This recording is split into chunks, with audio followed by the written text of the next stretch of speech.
there's a school of thought that under the above constitutional provisions, some rights of the applicant on privacy can be curtailed or interfered with without resorting to judicial scrutiny. So, for example, if it's the police, before they can enter into your house, they have to have what? A warrant. So they have to come to a court and justify to the court what is the basis upon which they are seeking to interfere with your rights to privacy. Now, that's what the court said. Taking the above declarations into consideration, our views are emboldened in declaring that reference to the phrase "in accordance with law" in Article 18(2) can only be referenced to a prior judicial endorsement. We are not prepared to accept any arbitrary or unilateral curtailment of the said rights without judicial activism.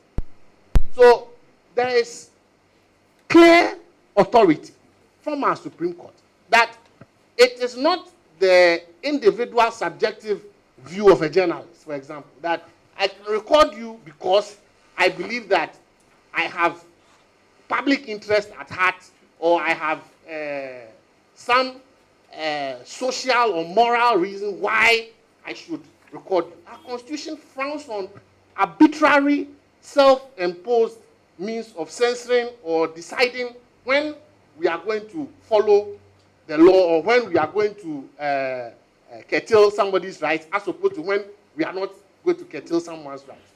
The right to privacy is as fundamental as the right to know, or the right for the public to know whatever it is that is going on out. With respect to the tools that are used, issues of public interest were dealt with in the Supreme Court case by Kaderi. But significantly, in the ECOWAS court that we are in now, we have the Media Foundation for West Africa and about 6 NGOs who have filed what we call amicus curiae briefs, which are friends of the court briefs, who are pushing the issue of the fact that investigative journalists must necessarily be allowed the room to use the methodology that was used by ANAS so as to unearth what they said was corruption within the judiciary.